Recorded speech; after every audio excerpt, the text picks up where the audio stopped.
Okay. Let's move here. Yeah, these are my hands. Okay. And you are that's the vaginal. Feel a little pressure. Okay. Do you see that the vaginal walls?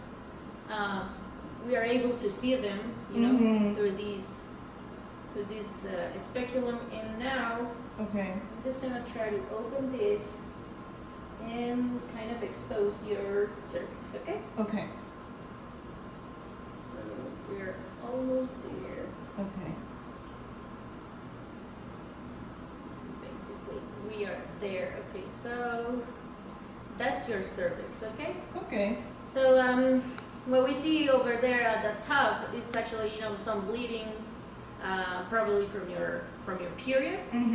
What we see right in the middle, like a small circle, like a small hole. That's the aperture of the cervix. Okay. And that's What is that called? That's called.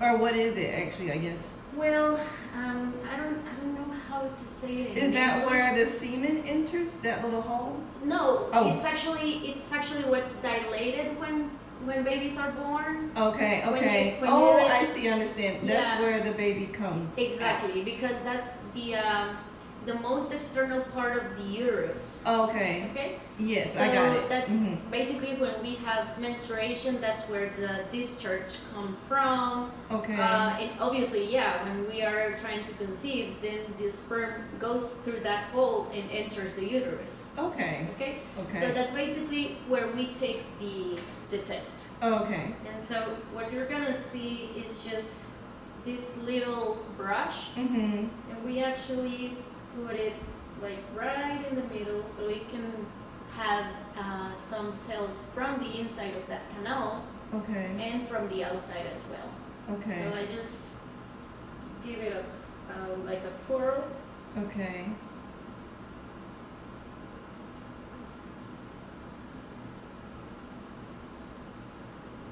Basically like that. Okay. And so you're seeing right now that there's actually a little bit of bleeding. Okay. That's nothing to be concerned of. Mhm. It's just that the cells that are on the inside of that canal are a Okay. little bit more fragile. Okay. And so whenever we just touch them with this brush, they can start to bleed a little bit. Okay. Okay. So Okay. I'm gonna take this out. Okay. That will be this part. Okay. The biggest platform to encourage other people to, take charge of their health, to not be afraid to make the appointments and to show up.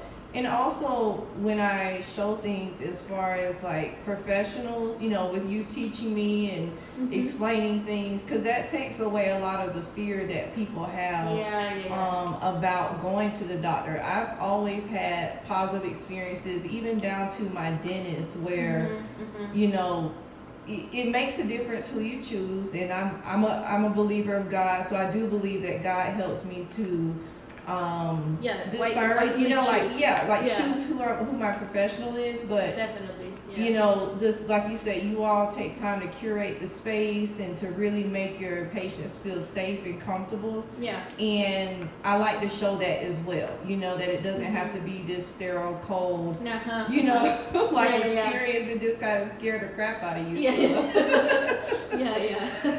That's so cool. Yes. So this is now ultrasound. Yeah, so this is your ultrasound, right? Okay. We're basically looking at your uterus. Okay. Which is this big organ over here. Okay. Can you see it? Okay, I can see it. Yep. Yeah. Okay, good. And I'll so hold that basically, let me just Okay. over there. Okay. How's that? Yes. Yep. So basically here we take a look at the inside of the uterus. So what I was pointing earlier was actually at this canal. Mm-hmm. So the little hole that I was just showing With the little you, brush. Mm-hmm. yeah, that was actually the opening of this whole canal, which is the cervical canal, and that actually leads us to the inside of the uterus. Okay. So this is the endometrium. It looks like a line, depending on when we are at our menstrual cycle. So it can be thicker or thinner depending on, you know, where we are at. Okay. And then this is basically the muscle of the uterus. So we kind of take a look at how the muscle looks. Right here, you actually look like you have something that's called a fibroid, which is like a small ball made of muscle cells. It's nothing serious in that sense. Okay. But it can actually be the cause of heavy menstrual bleeding or some pain in some women. So it would be something just to take into account and to continue monitoring. Okay. So yes, because every time you hear about fibroids on social media, again, you know, you hear like these horror stories and things like that. Yeah. So.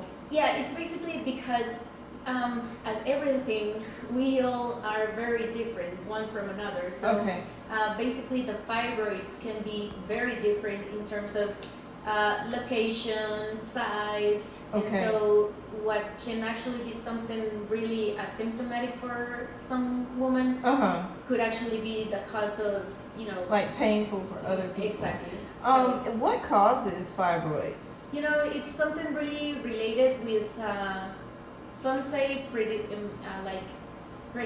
genetic predisposition. Yeah. Predisposition. Yeah.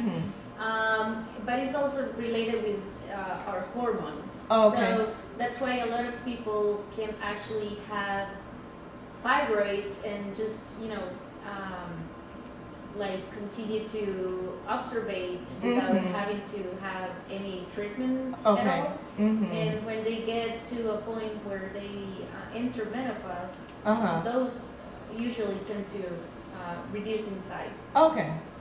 So right now here we are seeing your right ovary, which is this whole thing, and these like little black holes, these are the follicles that we were speaking of.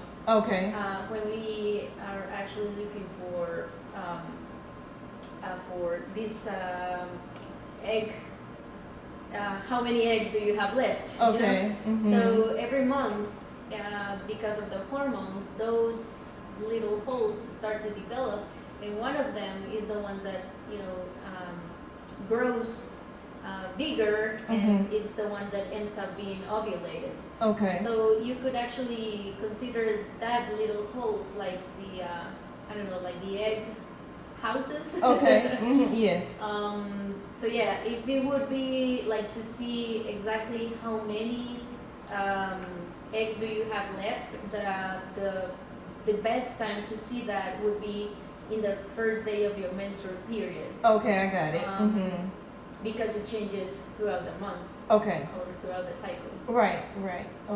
But everything looks normal.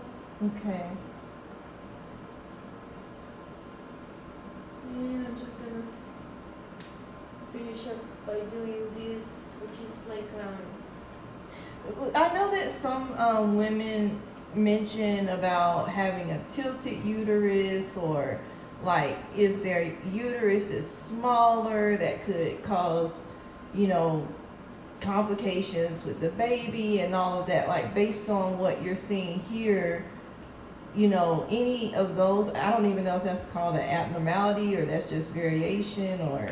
Yeah, no.